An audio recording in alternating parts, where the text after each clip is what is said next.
Ladies and gentlemen, boys and girls, children of all ages, welcome to Bulls on Tap. I'm your boy Buzz, and I'm joined by my dude Goose, aka Bulls Scripted. We are here to recap. The Chicago Bulls lost to the Denver Nuggets 118-112. Before we do that, be sure to go on tapsportsnet.com for all your Chicago sports literature and podcasting needs. Following us on Twitter at Bulls on Tap and on Tap Sportsnet. Following Goose at Bull Scripted, follow me at Buzz on Tap. Anywhere you can listen to podcasts, you can listen to us, so give us a 5-star rating and review because that shit is cool and tough. Boo, Goose. We almost did it, man. It was almost the comeback of the century, man, against no, I'm just kidding. It was a comeback century, but it was close, man. They came back there, and I thought for a minute they might pull it off, especially with their bench squad. It didn't happen. How you feeling? I'm feeling like we got our hopes up for Ryan Arcidiacono, and then we got shat on because Archie and the bench mob was giving us some hope in the fourth. I mean, I shouldn't use that term. Excuse me. The back end of the bench, because we saw Luke Cornett in the last minute of this game too. It's weird to see. He shot 50% from the field, my friend. Hey, man, I'm not you trying. You went 2 for 4, baby. I'm not trying to shit on Luke. I'm just saying that's a guy that we've talked about just cutting off your roster to add absolutely anybody else, and now he's playing legitimate minutes for you consistently. It's a little, I don't know, weird, concerning, all of the above. But we did hang in this game despite an atrocious start. I don't know at what point we can talk about winning basketball games and keep forcing this extremely young starting lineup out there without a little bit of adjustment. Get that in there to start the game, keep his minutes decreased like you want to. I get, Thad is a seasoned vet. We don't want to run him into the ground, but Thad has started like 95% of his career, probably more like 99% if you take Jim Boylan out of his life. So, if we're serious about winning, we can start out with a lead and then develop a little bit in between there and then go back to trying to win the game. There's a different approach than we're taking. And I don't know. Maybe, do you think they've decided if they're buyers or sellers? What did you take from Arturas's pregame conference? Oh, I thought that he said a whole lot of nothing with saying a bunch of words. Jesus Christ, we're having a coughing attack over here. I thought he said a whole lot of nothing with just saying a bunch of sentences. That's what I felt like he did, and I think he did a good job at it. I do think he's open at what he's saying, which is a cool thing. But, I mean, when reporters ask him, well, what do you think you're going to do with the deadline? Or are you going to do this? What the fuck do you think he's going to say? Like, yeah, I'm going to ship him out of here. Like when the one guy asked him, well, do you think that you want to see Lowry's development through or whatever the question is? I'm like, no, he's going to say, no, fuck that guy because he can't stay on the court. I want him out of here. Like, you think he's going to say that? No, actually, I just got off the phone with Boston. They're very interested in Lowry. They just got to make sure he can play basketball again. So we'll see how that plays out in the coming weeks after the All-Star break. If Lowry can shoot some basketballs and shoot 40% from three-point line, maybe he'll be traded. There was a lot of things said and not much information given, and that's how every press conference with any executive is. It was nice to just see him out there for no reason other than the fact we were playing his old team. And you have to imagine for a little bit of that fourth quarter, he was pretty excited, but he knew what was coming. We knew what was coming. Let's be real. Yeah, I just don't understand some of the questions. I mean, not that I'm saying that the reporters are doing a bad job, just some of them just feel like, God, it's just you're just trying to fill in an article because you're grasping for straws. There's just nothing there. I don't know if you're even going to get an article out of some of these questions, though. They're like just generic, how you doing? What was the weather like today? It's all stuff you could have read online.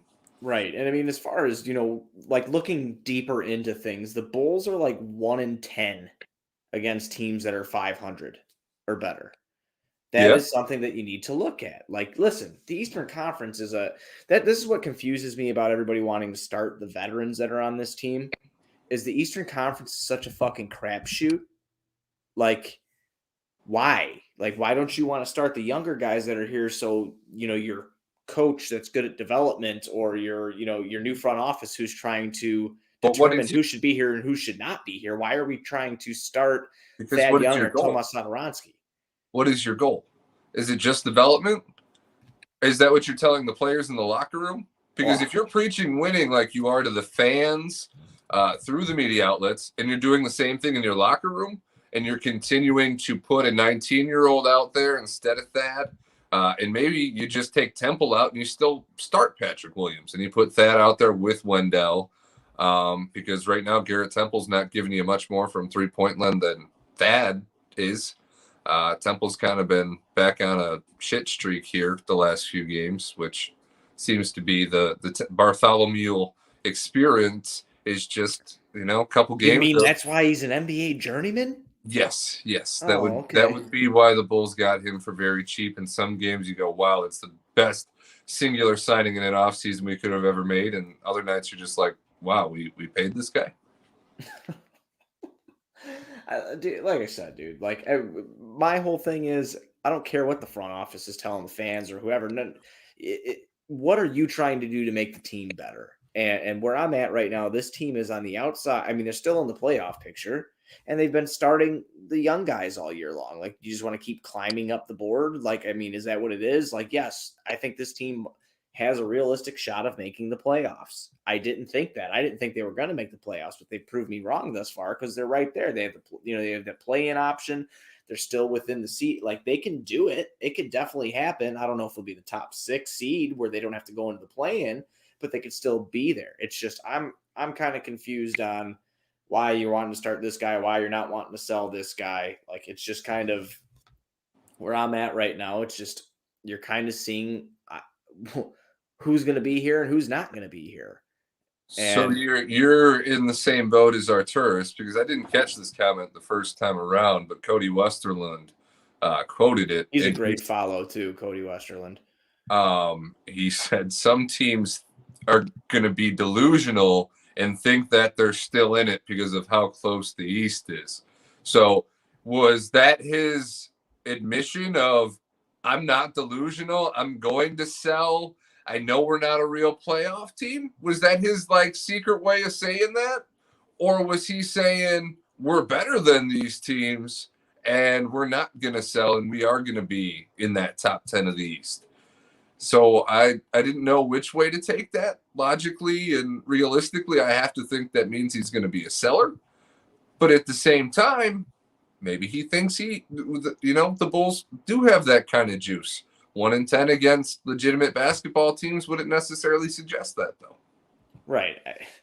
And we'll start breaking this game down a little bit here too. The Bulls start off 1 for 10 from the field. Then they end up finishing, out I think it was 6 for 16 or something like that. They started making some shots there in a row. They lose the quarter 37-25 in the first. Jokic just had his way all game.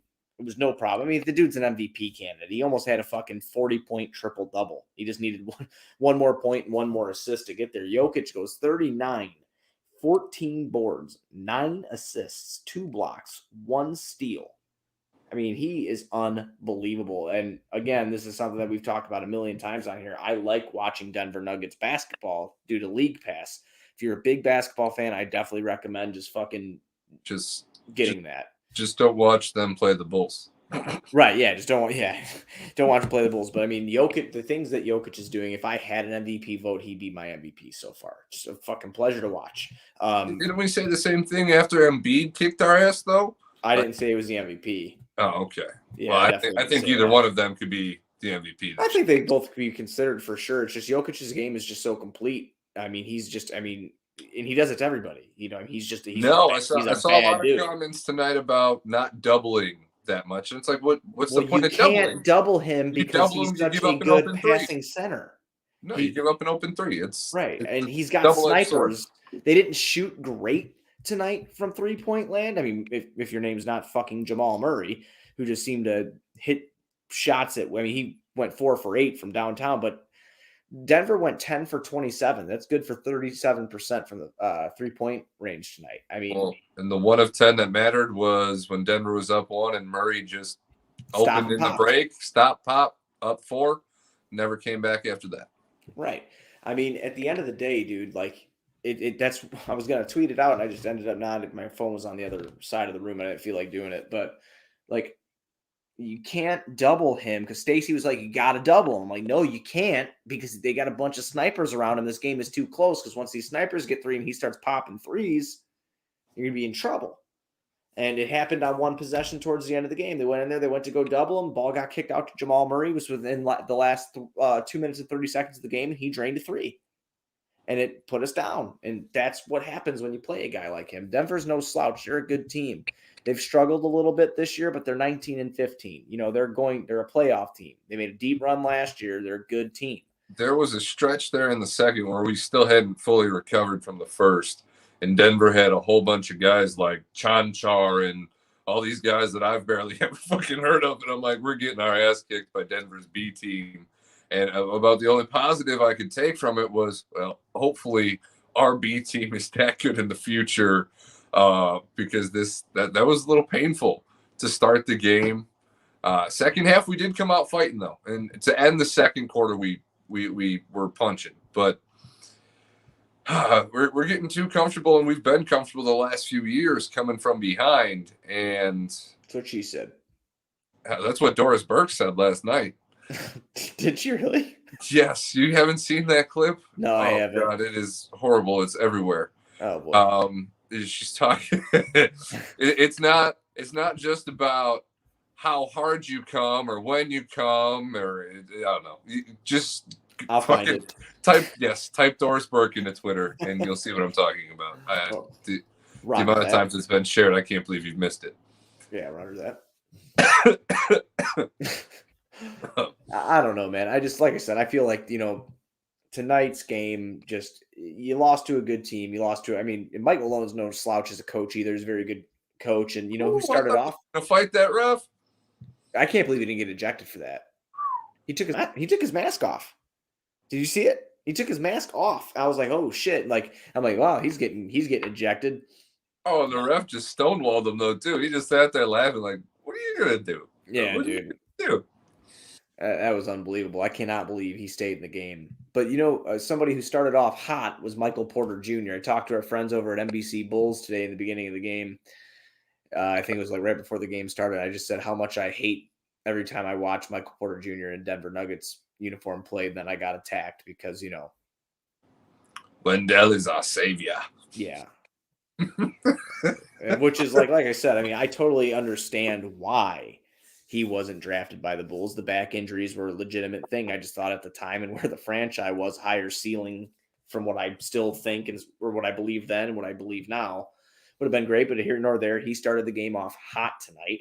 Michael Porter Jr. goes 7 for 10 from the field, 2 for 4 from downtown, has 17 points and 15 rebounds to go along with 1 assist, 1 steal, 1 block, only 1 turnover. Very good game from Michael Porter Jr. tonight. He's good, man. I think once he can actually put it all together, sometimes I feel like he gets a little lost. But once he could put it together, I think he's going to be he's good without even being fully aware yet. All right, so we got one more off season until Michael Porter will be a restricted free agent. I'm curious to see how Denver handles that. Yeah, I don't know. We can speculate on that in the future. I have no idea, actually. I guess if we head into the offseason and AK doesn't spend very much, we know who he's saving for. Yeah, very true. Very true. Shit, there was rumors they wanted the Bulls, not the Bulls wanted to trade for him, but, they were talking about all those Zach LaVine packages. You remember that shit before the season started? And they're like, oh, Zach LaVine for Michael Porter Jr., or this or that or the other. I think there might be a little bit of a relationship there. Something that AK would like to maybe look at in the future for sure. I have no idea if that happens or not. Another guy I wanted the Bulls to draft back all the way in 2012, Will Barton. We took Marquise Teague in front of him, if you were wondering. Will Barton went in the second round out of Memphis, but he played a decent game tonight. 14 points, 5 for 13 from the field. I'm going through these stat lines for for the Nuggets right now is like every one of their starters finished plus in the plus minus category. And every single one of our starters finished in the minus. Yeah. Yep. Our whole entire bench, though, did finish. Every game, dude. That's the issue. Maybe that is legitimately the plan. is just lose all these extremely close games, and I feel like a hypocrite because to start the year, I said it so many times, like, man, if we lose by 1 point every night, that would be awesome. We can be in the lottery and get a good pick. It shows we're competitive, but it hurts the worst. And then this shit fucking sucks. I don't know how to feel sometimes. Well, we'll start running through our stat lines here. So, Zach LaVine, 32 minutes tonight, 9 for 20, 1 for 8 from downtown, 4 for 6 from the free throw line. He finishes with 23, 9 boards, 5 assists. He had 4 turnovers. So, I mean, turned the ball over crazily again tonight. Kobe White, we got to talk about Kobe. Without Kobe, there is no close fourth quarter in this game. Yeah, no, Kobe went off.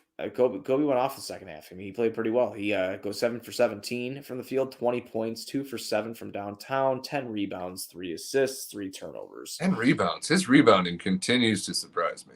Yeah, I think Mike McGraw from the Daily Herald put like Luka Doncic numbers or something like that for Kobe because of the rebounds that he was, just because of the rebounds. He was just joking around. Please, if you're listening to this, don't go kill him.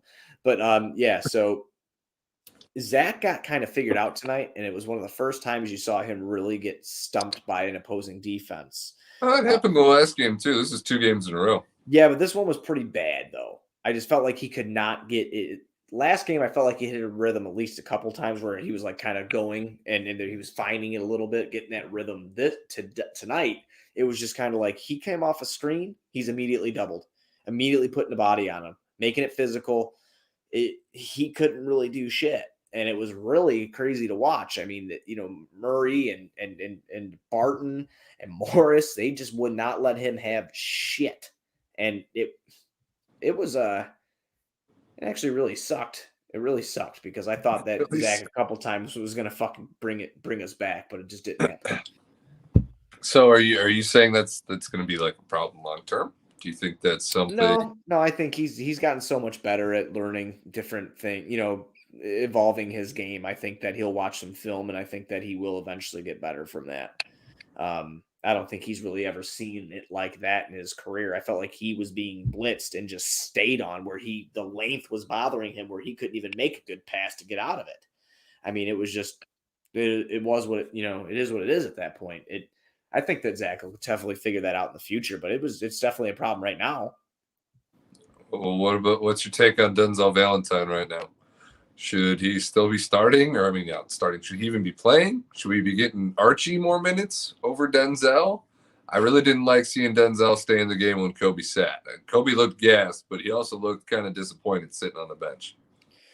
Kobe White led the team in minutes tonight at 37. Okay. As far as Denzel goes in his 25 minutes of play, he did have some good moments, but he was also chucking at some moments. And there's also other moments where you just see his athleticism isn't on par with everybody else's, where like he cannot finish. And like the one layup he did have in contact, I'll give him credit. He made a layup off a fast break. It was nice. He got the rebound. He went down the fucking court. He made it. But there's a couple other times. There was the play where he got into the paint and he missed that point blank shot. Then Kobe, for some reason, thought he was playing 21. And he tipped it. Yeah, he went to go fucking tip it to put Denver back down to, 19 or some shit, whatever, however you decide to play 21. And, that pissed me off a little bit. But Denzel, you know what he is. He's a little microwave guy. He comes in, and if he's hot, he's hot. He's a little microwave. Yeah, he's like that player in 2K with no other badges besides the fucking microwave. And usually the microwave is unplugged, but when it's plugged in, it's pretty good. It's pretty decent. So when it's plugged in, it can heat you up a burrito with some hot sauce, but more times than not, you're not getting shit. I don't know. Yeah, and he makes some decent passes too. I mean, he has no turnovers tonight and 3 assists. We can agree on Denzel's skills, but at this point, is he too streaky to the point where you can't play him when he's in a down streak? Maybe that was the plan all along, brother. Yeah. Maybe it was. I don't know. I have no idea. I mean, who else are you going to play? You put Archie in there? I was hoping we were going to see more Adam Makoka this year. Well, he's not even with the team. Did he go back overseas? I have no idea where he is. The game in charge. I haven't heard of him playing with the G League team in the bubble either. Who's that? Makoka? Yeah, I haven't heard about him. he's literally not with the team. I don't know what it is. I really have no idea, but I get those Bulls emails every day, like, with the matchup, and every time it says his name next to it, it just says not with team. So I don't know what the fuck that means. That's interesting. No, I was hoping we were going to see some Makoka this year. And, the rest of the team's struggling. A wing, we need perimeter defense. He's probably one of the best perimeter defenders on the team. So, hoping everything's all right with him. Everything going on in the world that's kind of peculiar. So, I don't know if he's debuted yet. I know that it says he's not with team, but he was assigned to the Austin Spurs. Okay, so maybe I don't know if the Austin Spurs are. They got to be in the bubble then. Yeah, they're in the bubble. All right, I'll dig more into Makoka later. I haven't seen if he's there yet or anything like that. Okay, because we saw that Dotson. Well, he was recalled. Yeah, they recalled him. He was with the Canton Charge. I know that for sure, but I don't know why. If Makoka, maybe it was something with Makoka, because that report came out 4 days ago that he was going to. My bad. I didn't mean to throw you off. I'll dig into that more on my own. No, you're okay. You're okay. But yeah, I mean, it would have been nice. It would have been nice to see Makoka, sneaky, athletic, pretty decent defender. Well, potentially decent defender. But yeah, man, I don't know. And then I guess the only thing we'll touch on tonight too here is one more thing, is that Thad Young, dude, had 5 steals tonight. Oh no, he was taking cookies all night. Yeah, he did his best to give Jokic hell. And he really couldn't do it because he's undersized. But I really enjoyed his play tonight. I thought Thad Young played a really fucking good game. He's really enjoyable to watch, man. He's a good player. I guess I really realized it very much last year. And I knew that, when even his time in Brooklyn, his time in Indiana, we got to see a decent amount of him. The way he's played here this year has been awesome. I mean, he's been a really good player, and he makes the Bulls more enjoyable to watch. I'll say that much. But didn't work out for him tonight, man. Just didn't work out for any of them. No, I mean, we didn't deserve to win this game. We probably shouldn't have had a lead like we did in the fourth. But it doesn't make it hurt any less, because we did have a chance. And hopefully, well, what can Zach do? He just needs help, and we don't have it. That is the only player that's trustworthy enough to dump the ball off to make a decision on the pass out of the double. So, I don't know. I don't know either, man. 1 in 10 against good teams just doesn't make me smile. I think we were 13 and 20 last season. We are 15 and 18 right now. So a 2-game improvement. I'd have to compare the schedules to see, strength of schedule through this point to get a, better feel on that. But are we really this excited about a 2-game improvement on last year at this point?